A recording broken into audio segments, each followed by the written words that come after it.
Washing machines के जो business है इंडिया में उससे एग्जिट करने का फैसला किया है। इससे इन दोनों कंपनियों को फायदा हो सकता है और इस खबर से ही यहाँ पर तेजी दिख रही है। हरीश जी, इन दोनों स्टॉक्स पर क्या राय है आपकी, वर्लपूल और वोल्टास पर? बिल्कुल। पहले मेरा हमको अगर वोल्टास के बारे में बात करते हैं, देखिए वोल्टास एक कंसोलिडेशन से बाहर निकल रहा है और क्लियरली एक बॉटम बेस बन चुका है स्टॉक प्राइस में। मुझे लग रहा है कि यहाँ से एक रैली शुरू हो सकती है ऊपर की ओर। मुझे लग रहा है कि वोल्टास में 1400 और 1440 तक के लेवल्स भी देखने मिल सकते हैं। तो वोल्टास एक क्लियरली यहाँ पे बाय इंडिकेशन दे रहा है मुझे। और जिस तरीके से स्टॉक प्राइस नीचे की ओर बेस बना हुआ है, मुझे लग रहा है कि वोल्टास में बिल्कुल बाई की राय रहेगी मेरी इसमें। अगर वाइलपुल की बात करते हैं तो वाइलपुल में देखिए लास्ट कुछ दिनों से एक रिकवरी देखने मिल रहा है। एक्चुअली यहाँ पे एक गैप फॉर्मेशन हुआ था जनवरी में, तो उसके बाद वो गैप फॉर्मेशन जो है उसका रेजिस्टेंस जो बन रहा है 1550 के आसपास है। तो मुझे लग रहा है कि वहां तक आ सकता है स्टॉक प्राइस, लेकिन मैं यहाँ पे क्लियरली सिर्फ रिकवरी मोड में दिख रहा है स्टॉक प्राइस। ऐसा कुछ मेजर ट्रेंड रिवर्सल नहीं है। मुझे लग रहा है कि किसी के पास अगर होल्ड है तो 1500 या 1550 के आसपास आता है तो बुक करके प्रॉफिट एग्जिट करना चाहिए वाइलपुल में। लेकिन वोल्टास, जैसे मैंने बताया, वोल्टास एक क्लियरली एक बेस बन चुका है। मुझे लग रहा है कि वोल्टास में बाइंग करने की राय रहेगी मेरे। ऊपर मेरे 1400 या 1450 का लेवल देखने मिल सकते हैं। नीचे के स्टॉप लॉस मेंटेन करना चाहिए 1280 का, और होल्ड करना चाहिए शॉर्ट टू मीडियम टर्म पे।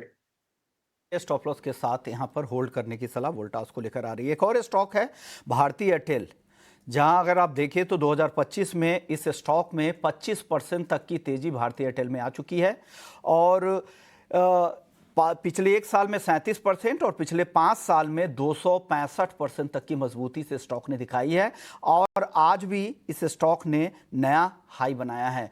ब्रोकरेज हाउसेज बुलिश है, टेक्निकल रिपोर्ट यहाँ पर काफ़ी पॉजिटिव आ रही है, फंडामेंटल्स का भी मजबूत दिख रहे हैं। जो भी रिपोर्ट आ रही है ब्रोकरेज हाउसेज की वो काफ़ी स्ट्रांग है। विवेक जी, क्या लग रहा है भारती एयरटेल यहाँ से और कितना दम है आगे चलने का, क्योंकि बहुत ज़्यादा कॉम्पिटिशन तो है नहीं यहाँ पर, ओलिगोपोली बोल सकते हैं, दो तीन प्लेयर हैं यहाँ पे सिर्फ।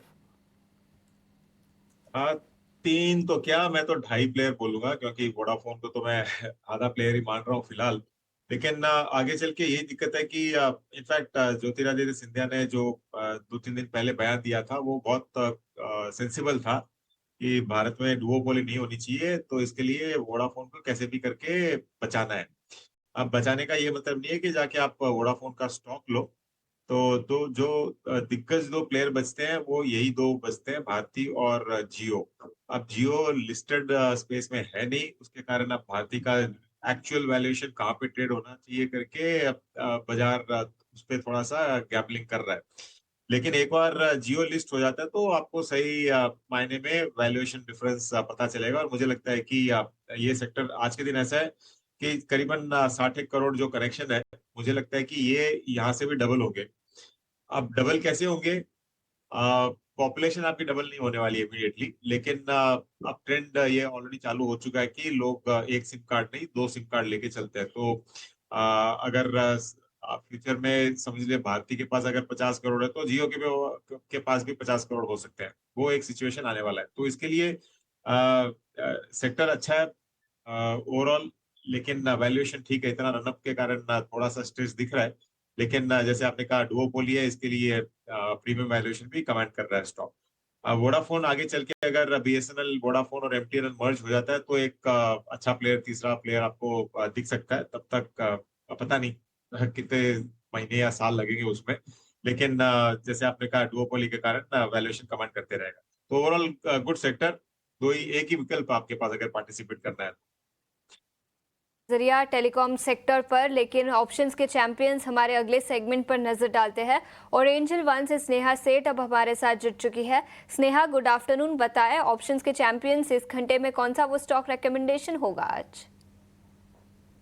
Good afternoon. अगर आप देखें तो मार्केट में आज बैंकिंग स्पेस ने काफी अच्छी मूव दिखाई है। Bank Nifty all time high बनाया है आज के दिन, और वहां से अगर आप देखें तो जो बैंकिंग जाइंट है एचडीएफसी बैंक, ये काउंटर एक काफी इंटरेस्टिंग लग रहा है। स्टॉक ने काफी अच्छी रिकवरी दिखाई है। इनफैक्ट ये काउंटर मुझे लग रहा है करके कि जिस तरह की तेजी दिखाई है और ये भी काउंटर अगर आप देखें तो रिकॉर्ड हाई बना रहा है। इसके ऑप्शंस एक्टिविटी देखेंगे तो जुलाई सीरीज में हम देख रहे हैं कि काफी अच्छी अनवाइंडिंग है और 2100 की कॉल में काफी ज्यादा एक्शन है। तो मेरा मानना है यहाँ से जो रेजिस्टेंस सरपास होने के बाद पॉसिबिलिटी के काउंटर हेड कर सकता है टुवर्ड्स 2100। तो यहाँ पे आई वुड सजेस्ट कि ऑप्शंस के थ्रू 2040 की जो कॉल ऑप्शन है वो बाय करें। 27-28 रुपीज में से बाय करना है, स्टॉप लॉस 21 का लगाना है, टारगेट 41 का रहेगा।